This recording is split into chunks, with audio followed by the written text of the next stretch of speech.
AGI, artificial general intelligence. Has it happened already? Is it going to happen? Will it never, ever, ever happen? What's the answer? All right, so thank you, John, for that amazing introduction. It's going to be very difficult to live up to that hype, but I'll try.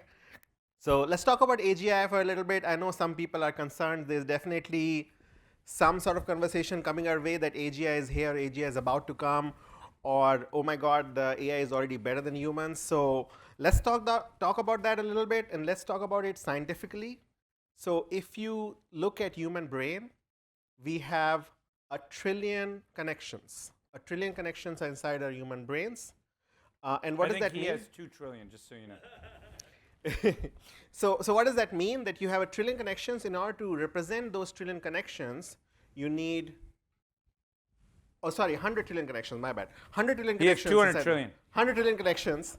And in order to actually represent them on a file on your hard drive, you need 200 or 100 or 200 in my case, I guess.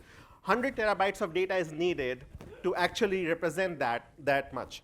And how big are the LLMs right now? Does anyone know what is the size that they have achieved? It's about 1 trillion. They are the size of an LLM is roughly 1% the size that you have for human brains. It's like a mouse. Yeah. So how do you define AGI, right? Like, there are lots of definitions coming for AGI. The most interesting one I've heard is that to be able to do any commercially viable job that humans can do. But here is the news flash. A lot of things that humans do, they need all sorts of different parts of the brain. They're all commercially viable. So to me, the definition of AGI needs to be changed. The definition of AGI needs to be that it is to simulate or represent one single human brain with full fidelity. You need to be able to show and do the same experience, do the same behavior that humans have with the same fidelity. And what do we need for that? We need the same number of parameters. The moment you start to reduce the number of parameters, the size of the model, at this point you're talking about compression. And what happens when you compress? You lose things, you lose information. So I think, first of all, I guess good news for a lot of us, that AGI is not here. And then we can talk about what's the timeline that we should be looking at for AGI. So if this is just on that, 5 years ago, a lot of the best experts were saying what's happening now was 90 years away, and yet it's now. Were you one of the people that didn't see it coming and you're like, holy shit? Or did you know 5 years ago that it's coming and everyone was going to be shocked? I was definitely in the first. I did not believe that the AI would become as capable as it has right now. Do you believe it now? Yes, of course. The AI is capable as I'm just wondering if you're in denial. No, I'm not in denial. So definitely, so first of all, yes, AGI is not here. However, AI can definitely think. There is more and more recent scientific evidence that it can generate new scientific knowledge. So you have these new theorems being proved completely independently by AI. So it's not all slop. Like, that's the main thing. Like, people look at it and like, it's just generating slop. No, it's not just copy pasting. It is not just all slop. It is capable of thinking, and I know this would be one of those like whatever. I would go a little bit one step further. So one of the people I really like to follow and I respect is Hinton. He's the godfather of AI, Turing Award winner and Nobel Prize winner. I think he's the only one who has done both. He has said that the AI is able to have subjective experience. So like, okay, it's a little bit whatever. Like it's, but what does that mean really is that AI kind of knows, it's self-aware. And again, I'm not going to go too much into it, but he gives a very good reason why he thinks that's the case. So yeah, take it there. Like, there are a lot of life forms which are intelligent and they are able to have subjective experiences. Let's say a crow. They don't have the same level of connections as we do, but we can't say that they're not intelligent. Crows are actually extremely intelligent. So yeah, that's what we have. We don't have AGI, but we have AI. Okay, you are a billion crows. And you get the, in India, whatever, okay. Okay, all right, so you co-invented split learning so AI can train without seeing raw data, not spy on us. and you lend to people with no credit file, near term, who does the system finally see? Who does the system finally see? I don't understand the question. I can talk a little bit about split learning, and Yeah, I can talk a little well, bit so about Lendbuzz. I guess in terms of privacy, Right. I think, intellectually AI was a thing, but we didn't have all this data. Now that there's all this data, privacy becomes an issue. Talk about what the benefit of split learning is, why is it important, and scare the crap out of people right now about what they may not realize in terms of their personal data. Yeah. So okay. Who wants so to I be can- scared? All right. Don't scare them too much. So let's talk about split learning. This is something that came with the work in MIT. That was a part of my PhD thesis. Is that we saw that all of these big AI companies, the way they're training models is that they get all of your personal data, and they use it. They ingest it into their models. They train the models using them. But what happens is that you can then prompt the models, as people have seen, and it will exfiltrate the data for you. It will exfiltrate information. It will exfiltrate credit card numbers. And it became like this huge deal. So they had to go and do better guardrails, better checks before ingesting this data into the models. And the split learning, the idea was that what if you never shared the data in the first place? What if you could train the model without sharing the data? So we came up with a way that you would not transmit your raw data. You would not transmit the data that you have locally. You would only transmit an intermediary representation of the neural network.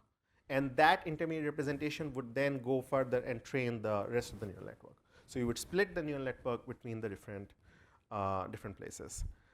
Talking about it, fast forward 8 years, where I've been working at right now, I work with this company called Lendbuzz. Over here, my work has been about providing credit access to people who may not receive credit. So these are people who might be, say, immigrants, but these could also be people who are new to the credit system in the United States. And I feel great that I have been able to build models which enable people to be underwritten who will not have access to the credit. And then what connects the two places? I think a lot of my work in MIT was around focusing on AI systems building when you don't have resources or you don't have the data. So in this situation, we don't have the credit data about the person. How do you build an AI system when you don't have that? And I was able to use that knowledge and apply it to real world. That was the exciting. All right, last three questions. One, you said 5 years ago you didn't see it coming. I don't know if you should be a trusted resource, but what do you think the next 24 months are going to look like? Okay. That's one. Two, your wife's a social worker. Who does more good for society right now? You as a tech big brain, or your wife who's helping kids? Yeah. Three, India's on a tear. What is the future of India in 10, 20 years, and what do you think it is, or what do you hope it'll be? Okay, I'll try to compress that in 35 seconds that I see over here. I give you a minute. Yeah. So number one, I'm just gonna go with the wife question. I think my wife does better than I do in terms of providing value. I just feel like she works as a social worker in a school, and she does therapy for kids who are coming from trauma background. This is an extremely hard job. So when we're talking about automating of jobs, I'm like, this is the kind of job that there is no automation to. And this is the job that is causing impact, and that's the thing that people should think about when they're going to the college and they're like, what should I be doing? Do these kind of things. There's no automating this, and that's why there's no AGI, because there's no automating these kind of very, very difficult jobs, right? And then, what was the first next question? 24 months. What do the next 24 months look like? I'm just gonna say AI is right now plateaued.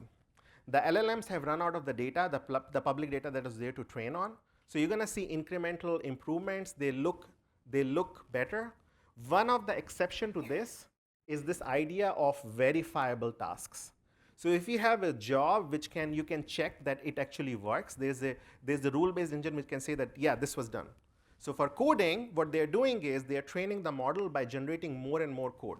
But they're feeding the model when they're training it, they're just generating more code generated through automatic means. That's how they're fixing the data problem, because we have run out of the public data there, and there's no solution. Like, we're out of public data. That was it. 16 trillion tokens was all that we had.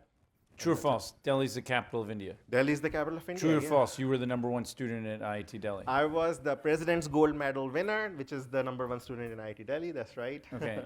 What's the future of India next 10 years? I'm super excited. Like, I went to India last year. I visited my parents in Udaipur. I think it's unbelievable what the kind of things that they're building And the stuff that India has, first of all, there's the new stuff. Like they have this thing called Blinkit, and I kid you not, within 10 minutes, whatever you wanted, it's here. Before you are ready to get your wallet out, the thing that you ordered, it's here. So the drone is still coming over here. The Blinkit guy is there. He came on a cycle and he delivered what I wanted in 10 minutes. So They a have human is UPI. human is part of it. Yeah, human is a part of it. Yes, of course. Yeah. And then they have UPI, a payment infrastructure, which is instantaneous payment from your phone through your debit card. It like cuts out all of the middlemen. It's unbelievably good. It's so efficient. And we need to adopt this kind of technology. We need to look at, and I know there are countries like Europe and Japan are adopting this kind of technology and using that. So India is actually ahead in certain situations. And then there's like internally things that are embedded. I was talking to people, like I still see mom and pop shops which are thriving. And over here we have like sort of conglomeration. And we need to figure out how do we do more distribution and more conglomeration. So I feel very hopeful, and thank you so much.